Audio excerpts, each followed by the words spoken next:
Recently, I drove from Philadelphia, Pennsylvania to Buffalo, New York with my cat. The drive was long, but for the most part, we were making good time. By late afternoon, around 5:30 p.m., we were just about to cross into New York. Although it was still early, it was already pitch dark outside. We'd only stopped once at a McDonald's where I got an iced tea to help me stay awake. After a while, I definitely needed a bathroom break. Not wanting to leave my cat alone in the car, I put her on her leash, and we walked into a gas station together. I asked the man behind the counter if we could use the restroom, and he waved me through. Inside, I set my cat on the counter while I used the restroom. The store wasn't empty. A few guys were browsing for snacks and cigarettes, and a woman was chatting with the cashier. Clearly, a regular. Everything seemed pretty ordinary. Then the doorknob rattled and my cat jumped a little. I laughed and tried to brush it off, feeling like we'd probably startled someone. My cat is usually calm in crowded or noisy places, but she hates car rides. This time, though, she seemed tense, her tail fluffed up. She crept up onto my shoulders, digging her claws into my hair and making a low grumble, the kind she does when she's nervous. The doorknob rattled again and she reached out toward the door in a quick strike. I tried to reassure myself and called out that the restroom was occupied, but I wasn't laughing this time. Then we heard a man's voice speaking a language similar to my own, which isn't English. What he said made my blood run cold. In my language, he used a word that translates more directly to take.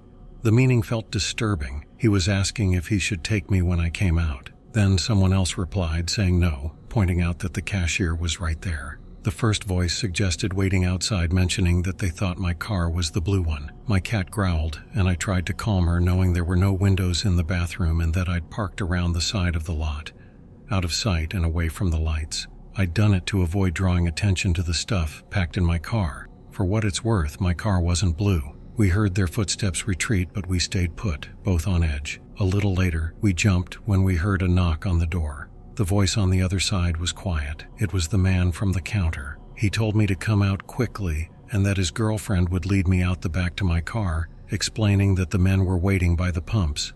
Hesitantly, I opened the door and the woman ushered me to a back exit. I could see my car about 20 feet away, but I remembered I'd set the alarm. Trying to stay calm, I unlocked the car with my keys, setting off the alarm in the process. My poor cat left some deep claw marks in me from the commotion. I scrambled into the driver's seat, shut off the alarm, and quickly locked the doors. Heart pounding, I threw the car in reverse and sped out of there. On my way out, I caught sight of the men standing near a blue car, pretending to smoke as if they hadn't noticed a thing. They had no idea I'd left.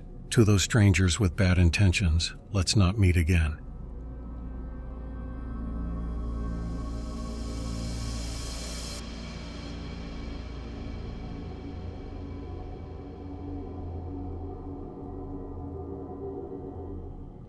I work at a gas station on a main route, so we get a lot of travelers passing through. Only one person works each shift, and it's a 24-hour store. Since we're short-staffed, I agreed to cover an overnight shift. For context, I'm female, and in my state, gas stations have always been self-serve. This guy came in and I asked if he needed any help. He said no, that he was getting gas but needed to use the bathroom. I went back to working on the invoices from the previous day. He used the bathroom, then went back outside. About 5 to 7 minutes later, he returned and said he was confused about the pump. He added that I might have to come outside to help him. This felt a bit off. Customers don't usually ask for someone to come out. They just complain if the pump's acting up. I tried to brush off the feeling since he didn't seem threatening and looked like the nerdy type. I checked the register for any error at his pump, but there was nothing. The register didn't even show his pump in use. Even if someone's payment or loyalty card times out, it'll register as an error. But here, nothing. I asked if he wanted to pay inside, and he agreed, got his wallet, and handed me $10. I gave him his receipt, and he asked again for help, saying he didn't understand the machine. I explained, as politely as I could, that we weren't allowed to leave the store on overnight shifts since it was just me there, and it wasn't safe to go outside. For some reason, I mentioned I was alone, though he didn't seem threatening. He insisted again, saying he didn't understand what the pump was asking and assured me that he wasn't scary. I reiterated that I couldn't go outside due to store policy, that it wasn't personal. I couldn't go out for anyone at this hour. Even trash has to wait until the day shift. He started to walk toward the door, but then he stopped and asked one more time if I could come outside to help. At this point, I was getting annoyed. I'd told him no twice and he just wasn't listening. So, in an irritated tone, I walked him through the process step by step, picking up the nozzle, selecting the fuel grade, inserting it into the tank, and squeezing the handle. I emphasized that I wasn't going outside. Finally, he left to pump the gas, and the register showed he had no trouble using the pump. I also noticed his plates seemed to be from our state. It wasn't so much that he needed help that bothered me, but the whole setup. At 3 a.m., he'd chosen to come inside rather than pay at the pump, hadn't tried it before asking for help, and kept pushing for me to come outside after I'd said no. So to the potential gas station abductor, let's not meet again.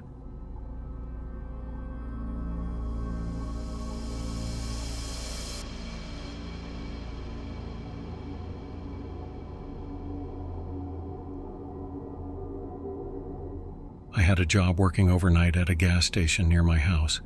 As a 31-year-old woman, I knew some people would think it was risky to work a graveyard shift alone, but it was a slow store, with maybe 30 customers on a busier night, and the sheriff's office was only about 20 feet away.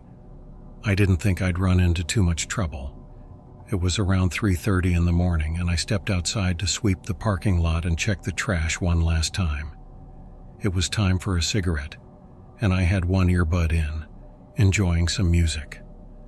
Across the street in the sheriff's office parking lot, I noticed a figure with his back to me, swaying back and forth as he looked down. At first, I thought he was taking a piss, against the sheriff's office no less. The building closed at 4 p.m. and wouldn't open again until 6 a.m., but still, why there? From the ripped white t-shirt, I recognized him as someone who'd come in about 4 hours earlier. He'd given off a creepy vibe and looked like he was well on his way to being drunk. I decided to just ignore him, hoping not to draw his attention. My plan was working until a car pulled into the lot. As I was still outside, I noticed him looking back and forth between me and the car. When the customer finished up, I walked her out, finishing the last of my smoke.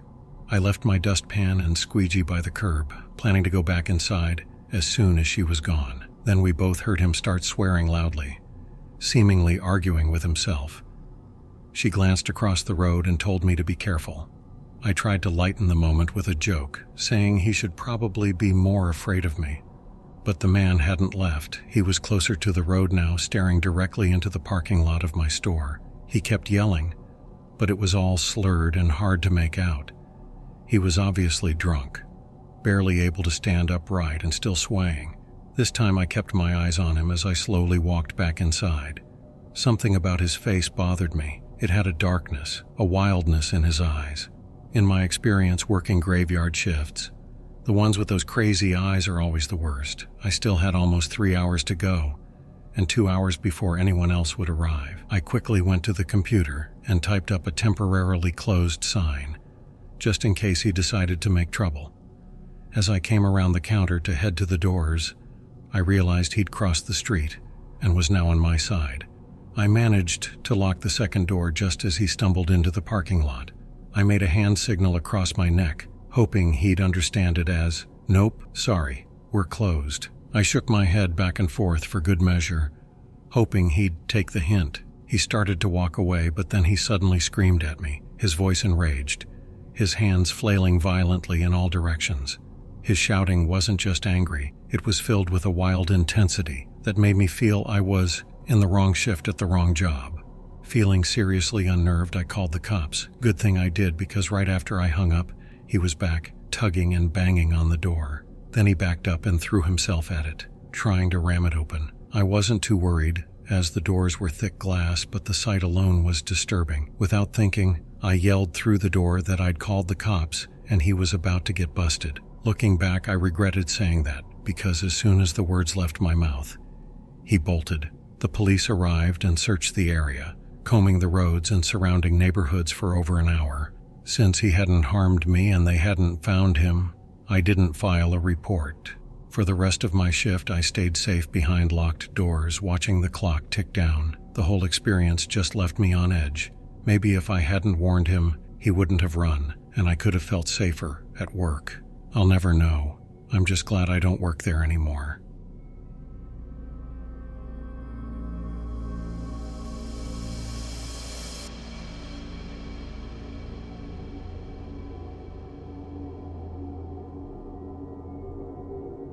A couple of years ago, when I was in high school, I had this best friend that I always hung out with. We had a tradition of walking to the gas station near her house. It wasn't too far. When it came to walking distance, it was about 5 minutes away. One night, around 7 p.m., my friend and I decided to walk to the gas station to get some Ben & Jerry's ice cream. As we approached the gas station, I noticed a car with about 4 men in their late 20s parked nearby. Just as we walked in, one of the men got out of the car and followed us inside. It felt like every guy in the car was staring at us, and I found it unnerving. Inside the gas station, my friend and I walked around like we usually did, but I noticed that the man began matching our pace. He walked on the opposite side, staring at us. Each time we looked up, he would quickly glance down, pretending to consider a purchase. Something felt off, and I turned to my friend, telling her that we needed to leave as soon as possible. Looking back now, I realize it wasn't the smartest idea to stay. As we were checking out, I glanced back and saw that the man had left the store without buying anything and returned to the car with his friends. We finished checking out and started walking out of the gas station.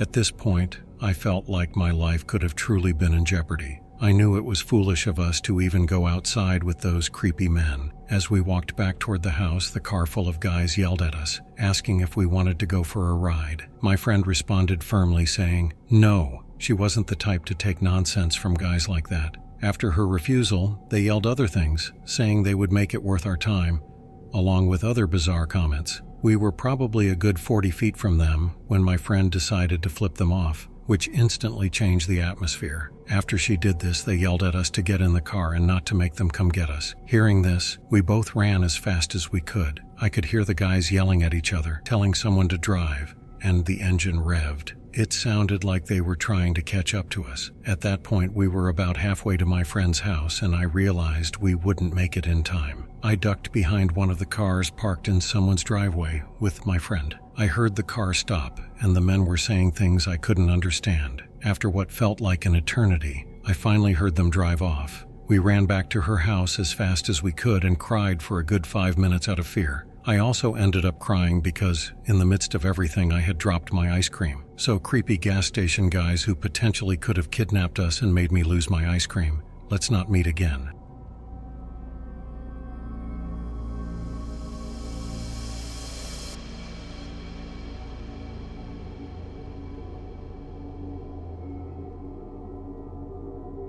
I'm 19 years old, living in a semi-large city in Ontario. It was around 11 at night when I finished working out at the gym. I went to the grocery store to pick up food for the next few days. While there, I decided to get $120 cash back to pay my mom. As I left the grocery store, I had no idea how close I was to losing that money. Instead of heading straight home, I felt like going for a little drive. I had just gotten my car not long ago, and the novelty of driving stick hadn't worn off yet. After about half an hour of driving around the city, I thought it was time to head home.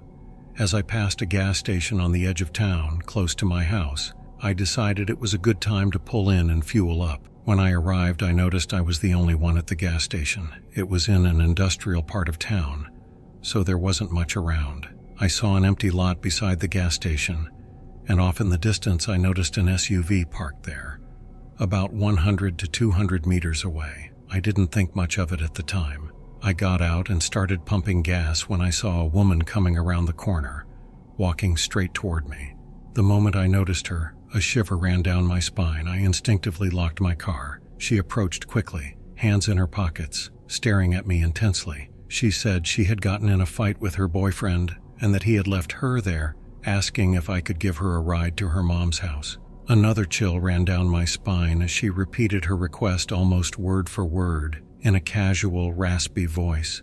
I told her I had to pump gas first, keeping my eyes on her. She walked around to the passenger side door and grabbed the handle, asking me to unlock the car because she was cold and had been waiting for a while. I insisted that I had to pay for the gas, deciding to cut my gas pumping short. I walked inside and spoke to the guy behind the counter, mentioning that the girl outside seemed suspicious.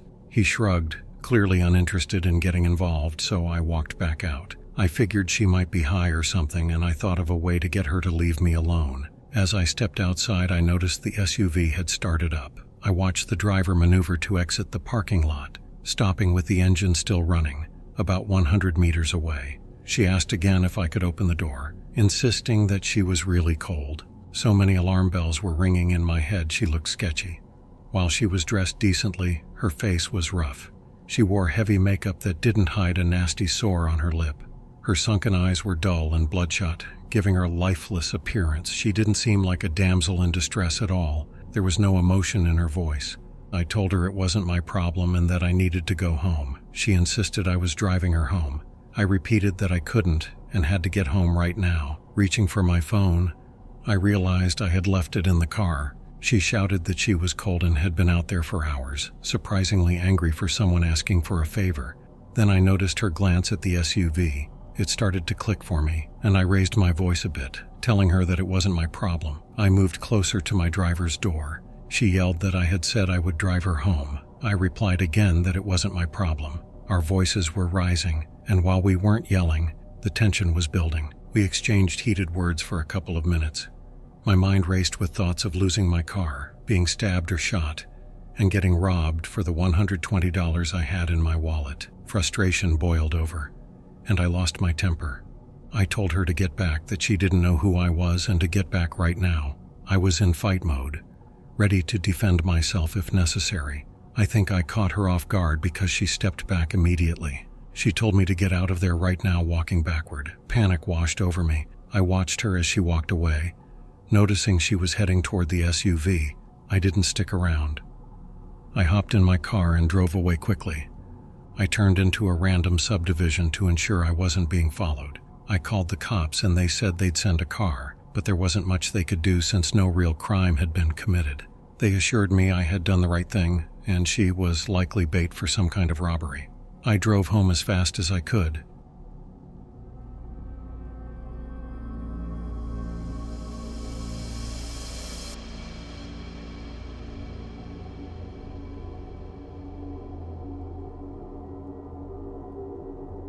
A little over a year ago, I worked the evening shift at a 24/7 gas station with a mini-mart. Its motto was literally, "We never close." I witnessed some truly bizarre and unsettling things in that festering hellhole. I learned to roll my eyes at the creepy, wrong, or aggressive behavior of customers. If I had $1 for every time someone threatened me with death, I could have retired early. One night, while I was restocking shelves, one of the regulars, the kind that makes your skin crawl, wandered in. He was a full-blown druggie, a bogan in his 50s, looking like he'd just crawled out from under a rock. He was clearly tweaking, and as he approached me, I felt a familiar wave of unease wash over me. By that point in my job, I had learned how to handle these encounters.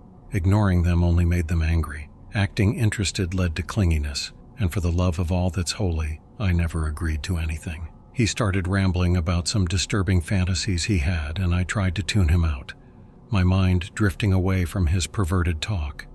It wasn't the first time he had shared his grotesque thoughts, and I had perfected the art of pretending to listen while plotting my escape. I finally told him I had to get back behind the counter, feigning urgency. I mentioned my coworker needed me to make coffee for a customer. He grumbled in annoyance but eventually left, promising to talk to me later. Once I finished making coffee, I moved on to restocking drinks, but the day team had left a trolley full of boxes that needed emptying. Reluctantly, I headed outside to throw the boxes into the large bin around the side of the store. It was a dimly lit area with no cameras, and from inside the bin, no one could see out. Though that used to make me nervous, I had been there long enough to know the ropes and felt a false sense of security. As I tossed the boxes into the bin, I suddenly felt a rough grip on my arm. It was the tweaking guy from before, his eyes wild and his breath reeking of alcohol. I tried to laugh it off, forcing a smile, making a joke about how he couldn't get all touchy-feely because my husband would get mad. I wasn't fooling myself. I knew he was dangerous. The last time someone had stood up to him, they'd ended up knocked out cold, and I had been the unfortunate witness to it. His grip tightened painfully and I felt a chill race down my spine as he leaned closer, his voice low and menacing, telling me he was going to have his way with me. The smile vanished from my face, replaced by sheer panic. He shoved me against the bin, reaching for his belt. My heart raced as I prepared for the worst when suddenly, a loud crash shattered the tension. One of my favorite customers from across the street had seen the confrontation unfold. Knowing this guy's reputation, he acted quickly, smashing a beer bottle over the tweaker's head. The sound echoed like a gunshot in the still night, and I felt a surge of hope. Chaos erupted as the tweaker stumbled back, dazed. The cops were called, and by the time they arrived, the danger had passed. I never saw him again. As for the guy who saved me, I showed my gratitude by giving him free coffee for a month. I also refused to take out the boxes ever again. My co-worker took over that chore, and we struck a deal. I would clean the restrooms in exchange for him handling the trash. It was a small price to pay for peace of mind.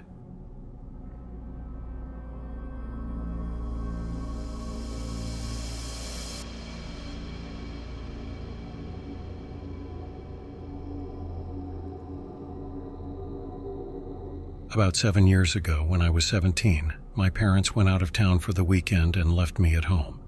This happened often because my parents trusted me. I usually spent these weekends with friends or family since being alone in my parents' house felt a bit creepy, even during the day. We lived in a small rural town where everyone knew each other, and it was generally quiet and safe.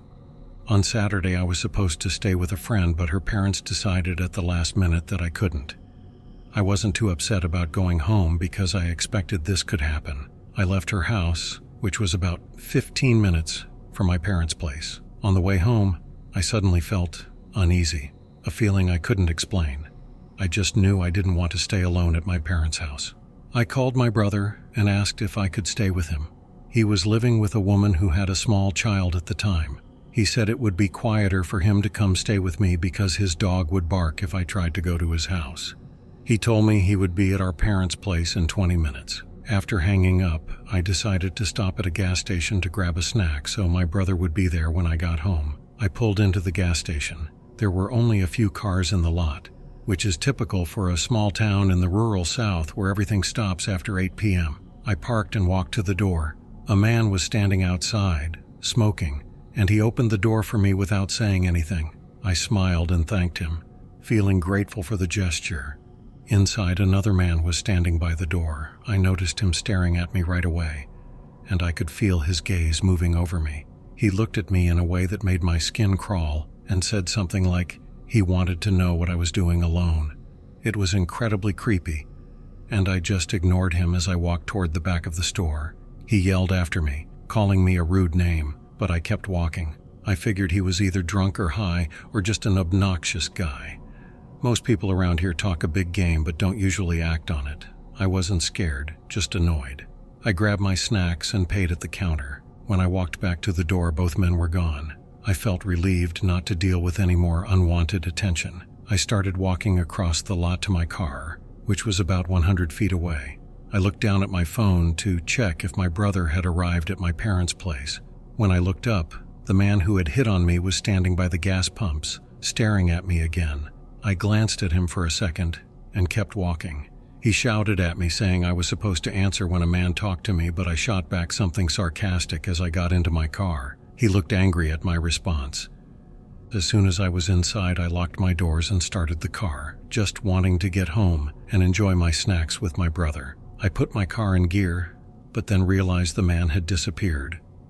I looked around and saw that both men were sitting in a car across the lot facing mine. They were talking and occasionally pointing at me. I stared back at them, feeling defiant and angry. I didn't want them to think they scared me. While we were having our staring contest, the man who had opened the door for me smiled and made a gesture across his throat, as if to say I was in danger. I rolled my eyes and pulled out of the gas station, feeling annoyed. To my dismay, they followed me out.